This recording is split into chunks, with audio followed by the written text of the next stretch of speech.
ತಂಗಿಯ ಮಗನೆಂದು ತಾಳಿಕೊಂಡರೆ ತಂಗಿಯ ಮಗನೆಂದು ತಂಗಿಯ ಮಗನೆಂದು ಮಮತೆಯಿಂದ ನನಗಿರುವ ಒಬ್ಬಳೇ ಒಬ್ಬ ಮಗಳನ್ನು ಇಲ್ಲಿಯವರೆಗೆ ಕಾದಿರಿಸಿದೆ.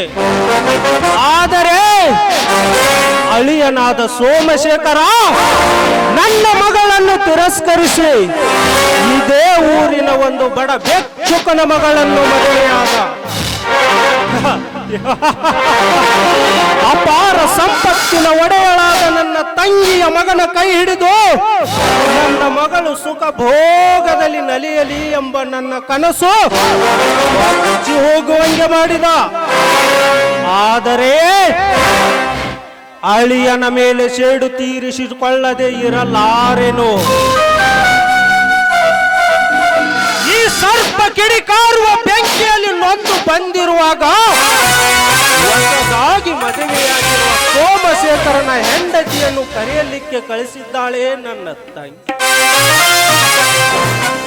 ಕರೆದುಕೊಂಡು ಬರುತ್ತೇನೆ, ಸಮಯ ಸಾಧಿಸಿ ಅಪವಾದ ಹೊರಸಿ ಕೆಲವೇ ದಿನಗಳಲ್ಲಿ ಅವಳಿಗೆ ಸ್ವರ್ಗಕ್ಕೆ ಕಳುಹಿಸಿ ನನ್ನ ಮಗಳಿಗೆ ಮರಮಡದಿಯ ಸ್ಥಾನವನ್ನು ಕೊಡಿಸಿ ಸಮಾಧಾನದಿಂದ ಮನೆ ಸೇರುತ್ತೇನೆ. ಅಲ್ಲಿಯವರೆಗೆ ತಂಗಿಯ ಮನೆಯಲ್ಲೇ ವಾಸವಾಗಿದ್ದು ದೇವತೆಯ ಮುಡುಗೇರಿದ ಕಮಲ ಪುಷ್ಪವನ್ನು ಕೆತ್ತು ಹಾಕಿದಾಗಲೇ ನನ್ನ ಮನಸ್ಸಿಗೆ ಸಮಾಧಾನ.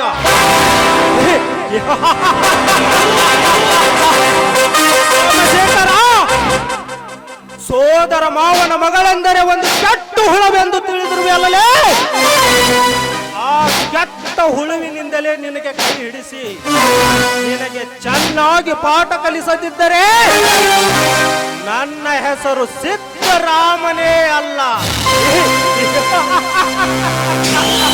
ಬರುತ್ತೇನೆ ಸೋಮಶೇಖರ, ಬರುತ್ತೇನೆ.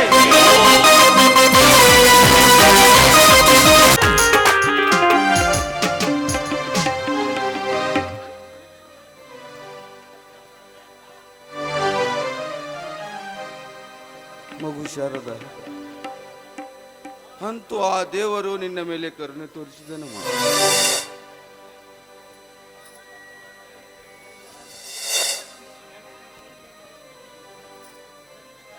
ಈ ದರಿದ್ರ ತಂದೆಯ ಮನೆಯನ್ನು ಬಿಟ್ಟು,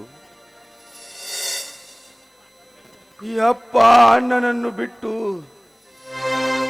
ನಿನ್ನ ಗಂಡನ ಮನೆಯನ್ನು ಸೇರುವ ಸಮಯ ಒದಗಿ ಬಂತಲ್ಲಮ್ಮ ಶಾರದಾ. ಈ ನಿನ್ನ ಅಣ್ಣನ ಘೋರ ತಪಸ್ಸಿನ ಫಲದಿಂದ ನಿನಗೆ ಗಂಡವನ್ನು ದೊರಕಿಸಿಕೊಟ್ಟಿದ್ದಾನೆ. ನಾಳೆ ಅವನಿಗೆ ಎಂತ ಕುತ್ತು ಬಂದರೂ ಒಂದು ತುತ್ತು ಹಣ್ಣು ಹಾಕಮ್ಮ ತಾಯಿ, ಒಂದು ತುತ್ತು ಹಣ್ಣು.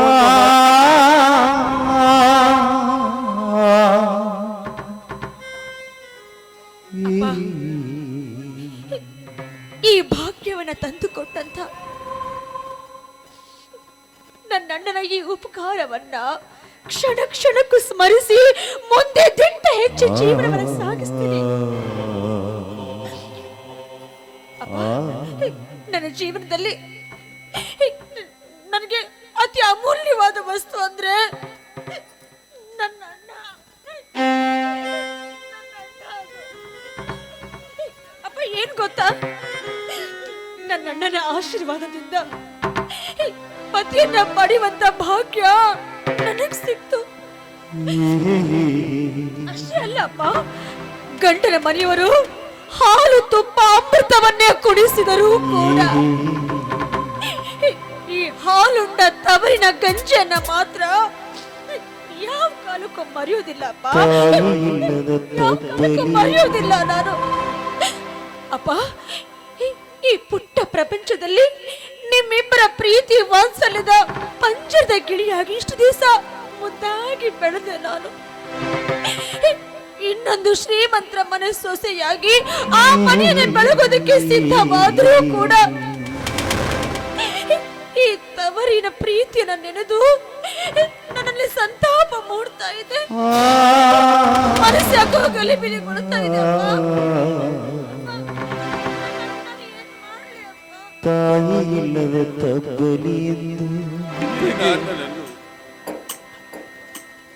ತಂಗಿ ಅತಿ ಹಾಗೆ ಆಳಿಬಿಡ ಬಳಸೀವಿ ಬರ್ಜಿ ನಿನ್ನ ಅತಿಯಾದ ದುಃಖ ಕಂಡು ನನ್ನ ಹೊಟ್ಟೆಯಲ್ಲಿ ಸಂಕಟ ಆಗ್ತಾ ಇದೆ ಅಮ್ಮ, ಸಂಕಟ ಮದುವೆ ಮಾಡಿ ನೀ ತಂಗಿ ನನ್ನ ಕರಳಿ ಕತ್ತರಿಸಿದಂತಾಗ್ತಾ ಇದೆ ತಂಗಿ, ಅಲ್ಲನದಂಗ್ಯಾರ ನನ್ನ ಕರಳಿ ಕತ್ತರಿಸಿದಂತಾಗ್ತಾ ಇದೆ. ಒಂದು ಹನಿ ನೀರು ಕುಡಿಯಬೇಕಾದ್ರು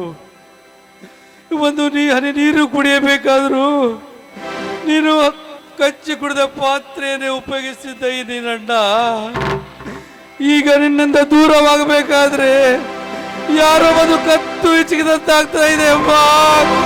ತರಬೇಕು ನೀ ಹೆಸರ ಅಡುದವರ ಮನೆ ಉಸಿರ ಬೇಕಾದ ಕೇಳ ತಂಗಿ ತರತೀನಿ ಬಂಗಾರ. ಸಮಾಧಾನದಿಂದ ಮಗಮ್ಮ, ಸಮಾಧಾನವಿರು. ನನಗೆ ಅನಿಸ್ತಾ ಇದೆ ಅಣ್ಣ, ನಾನು ಯಾಕಾದ್ರೂ ಹೆಣ್ಣಾಗಿ ಹುಟ್ಟಿ ನಮಗೆ ಎಂಥ ಕಷ್ಟ ತಂದೊಡ್ಡಿದ್ನೋ ಅಂತ. ಒಡ ಹುಟ್ಟಿದ ತಂಗಿಯ ನಿಜ, ನಾನು ಕೂಡ ಹೆಣ್ಣಾಗಿ ಹುಟ್ಟದೆ ನಿನ್ನ ಬೆನ್ನಿಗೆ ಬಿದ್ದ ತಮ್ಮನಾಗಿ ಹುಟ್ಟಿದ್ದಿ. ಆಗಿದ್ರೆ ನಿನ್ನ ಬೆನ್ನ ಹಿಂದೆ ಈ ಮನೆಯಲ್ಲಿ ನಿನ್ ಜೊತೆಗೆ ಆಡ್ಕೊಂಡು ಕೂಡ್ಕೊಂಡು ಆರಾಮಾಗಿ ಇರ್ಬೋದಾಗಿತ್ತು. ಅಣ್ಣ ಅಣ್ಣ, ನಿಜ ಹೇಳ್ತೀನಿ ಅಣ್ಣ, ನನ್ನ ಜೀವಕ್ಕೆ ಜೀವವಾದ ಅಣ್ಣ ನೀನು. ನಿನ್ ಬಿಟ್ಟು ಹೇಗೆ ಹೋಗ್ಲಿ ಅಣ್ಣ ನಾನು? ಅಣ್ಣ, ದಯವಿಟ್ಟು ನನ್ನನ್ನ ಕಳಿಸ್ಬೇಡ.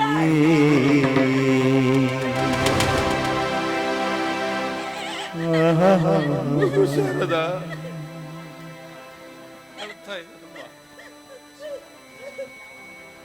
ಮಗು ಶಾರದಾ, ಈ ನನ್ನ ಮುತ್ತಿನ ಮನಸ್ಸಿನಂತ ನಿನ್ನ ಅಣ್ಣನನ್ನು ಎಂದಿಗೂ ನೋಯಿಸಬೇಡಮ್ಮ. ಬಹಳ ಸರಳ ಮನಸ್ಸು. ಹುಟ್ಟಿದ ಹೆಣ್ಣು ಕೊಟ್ಟ ಮನೆಗೆ ಹೋಗುವುದು ಈ ಸೃಷ್ಟಿಯಾಗಿರುತ್ತದೆ. ಹಾಗಾಗಿ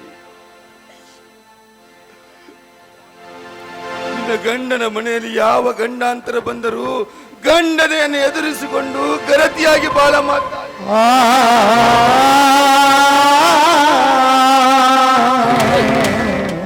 ಆಯ್ತಪ್ಪ, ಸತ್ಯ ಧರ್ಮ ನ್ಯಾಯ ನೀತಿಯ ದಾರಿಯಲ್ಲಿ ಇಬ್ರು ಹಾಕಿಕೊಟ್ಟ ಪಥವನ್ನ ಎಂದಿಗೂ ತಪ್ಪವಳಲ್ಲ ನಾನು. ಅಪ್ಪ, ನೀ ಹೇಳಿದ ಮಾತುಗಳು ನನಗೀಗೂ ನೆನಪಿದೆಯಪ್ಪ. ಗಂಡು 10 ಸಾರಿ ಬಿದ್ದಿದ್ದರೂ ಅದು ಬಂಗಾರ. ಗಂಡು 10 ಸಾರಿ ಬಿದ್ದಿದ್ದರೂ ಅದು ಬಂಗಾರ. ಆದ್ರೆ ಹೆಣ್ಣು ಒಂದೇ ಒಂದು ಸಾರಿ ಬಿದ್ದರು ಅದು ಆಗದು ಎಂದಿಗೂ ಉದ್ಧಾರ. ಇದುವೇ ಈ ಜಗದ ನಿರ್ಧಾರ. ಎಂತಂದೆ ಕಷ್ಟ ಸುಖ ದುಃಖ ದುಮ್ಮಾನಗಳು ಬಂದರೂ ಕೂಡ ತವರ ಮನೆಯ ಕಲಶವನ್ನ ಗಂಡನ ಮನೆಯ ಕೀರ್ತಿಯನ್ನ ಎತ್ತಿ ಹಿಡಿತೀನಿ. ಈ ಮಾತು ಆ ಸೂರ್ಯ ಚಂದ್ರನ ಸಾಕ್ಷಿಯಾಗಿ ಸತ್ಯ ಸತ್ಯ ಸತ್ಯ.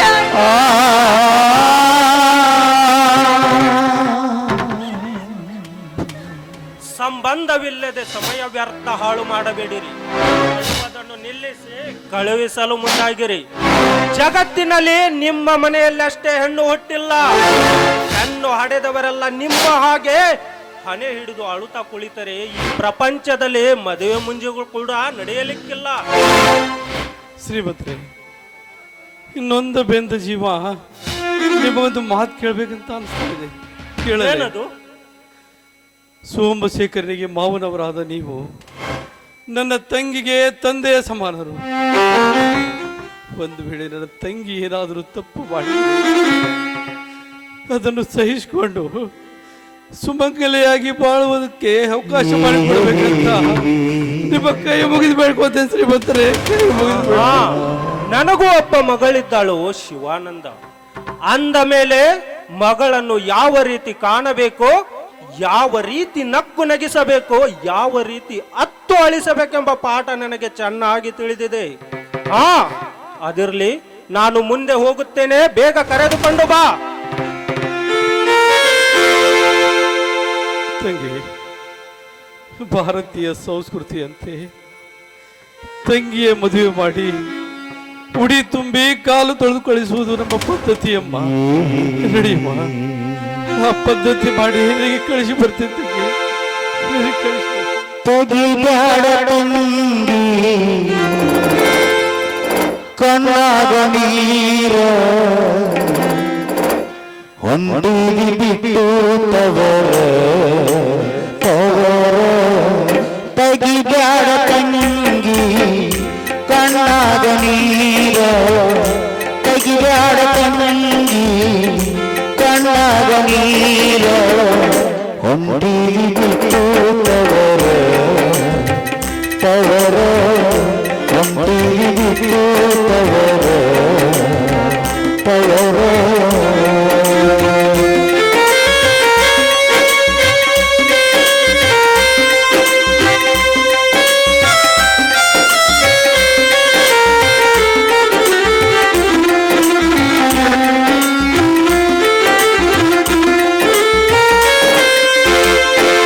ರಾಜವೈಭೋಗ ಕಂಡಿ ತವರಲ್ಲಿ ಅದು ಸಿಗದವ್ವ ಅತ್ತೆಯ ಮನೆಯಲ್ಲಿ.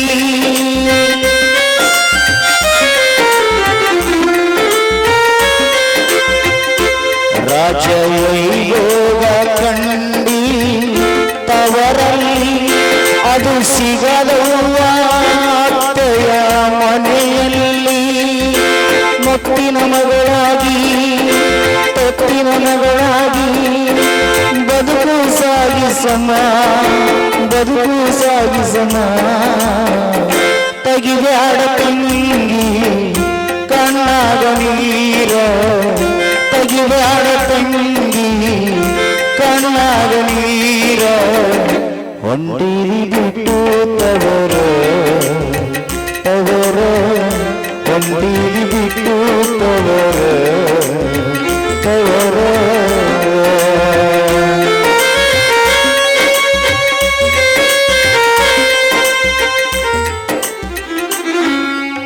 ತಂಗಿ, ನೀನು ಅಳಬೇಡಮ್ಮ, ಯಾಕಂದ್ರೆ ಈಗ ನೀನು ಮುತ್ತೈದೆಯಮ್ಮ. ಮುತ್ತೈದೆಗೆ 5 ಮುತ್ತುಗಳು. ಒಂದನೆಯ ಮುತ್ತು ನಿನ್ನ ಹಣೆಯಲ್ಲಿರುವ ಕುಂಕುಮ, ಎರಡನೆಯ ಮುತ್ತು ನಿನ್ನ ಮೂಗಿನಲ್ಲಿರುವ ಕರುಣೆ ಸುಮಂತ್ರಿ, ಮೂರನೆಯ ಮುತ್ತು ನಿನ್ನ ಕೊರಳ ಮಾಂಗಲ್ಯ, ನಾಲ್ಕನೆಯ ಮುತ್ತು ನಿನ್ನ ಕೈ ಒಳಗಿನ ಹಸಿರು ಬಳೆ, ಐದನೆಯ ಮುತ್ತು ನಿನ್ನ ಕಾಲೊಳಗಿನ ಕಾಲುಂಗುರ. ಈ 5 ಮುತ್ತುಗಳನ್ನು ಜೋಪಾನವಾಗಿಟ್ಟುಕೊಂಡು ಗಂಡನ ಮನೆಗೂ ತವರು ಮನೆಗೂ ಹೆಸರು ತರುವ ಮಗಳು ನೀನಾಗಬೇಕು ತಂಗಿ, ಹೆಸರು ತರುವ ಮಗಳು ನೀನಾಗಬೇಕು.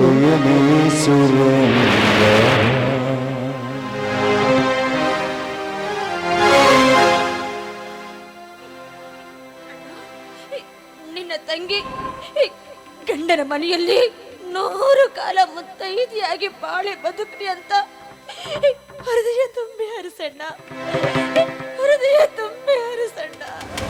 ತಾಯಿ ಇಲ್ಲದ ತಬ್ಬಲಿ ಆಯ್ತಮ್ಮ ತಂಗಿ, ಗಂಡನ ಮನೆಯಲ್ಲಿ ನಿನಗೇನು ಕಷ್ಟ ಬರಲ್ಲ ಅಂತ ಆ ಭಗವಂತನಲ್ಲಿ ಬೇಡ್ಕೊಳ್ತೇನಮ್ಮ, ಆ ಭಗವಂತನಲ್ಲಿ ಬೇಡ್ಕೊಳ್ತೇನೆ. ಆದ್ರೆ ಒಂದು ಮಾತು ತಂಗಿ, ಒಂದು ಮಾತು, ಒಂದು ವೇಳೆ ನಿನ್ನ ಹಸಿದು ನಿನ್ನ ಬಾಗಿಲಿಗೆ ಬಂದರೆ ತುತ್ತನ್ನ ಕೊಡಲು ಮರೆಯಬೇಡ ತಂಗಿ, ತುತ್ತನ್ನ ಕೊಡಲು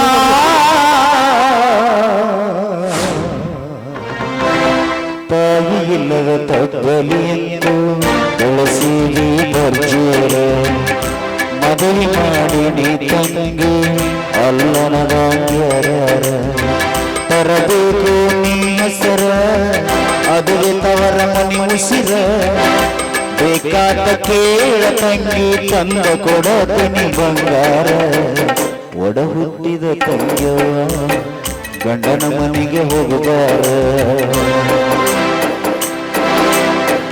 ಉಡಿ ತುಂಬಕ ಬಂದಾರ ಆಜು ಬಾಜು ಗೆಳತ್ಯಾರ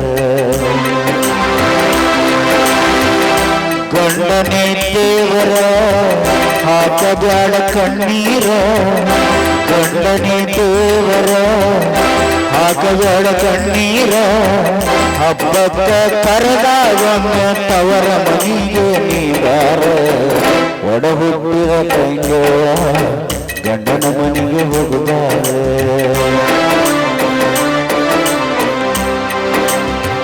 ಉಡಿ ತುಂಬಕ ಬಂದಾರ ಆಜು ಬಾಜು ಗೆಳತ್ಯಾರ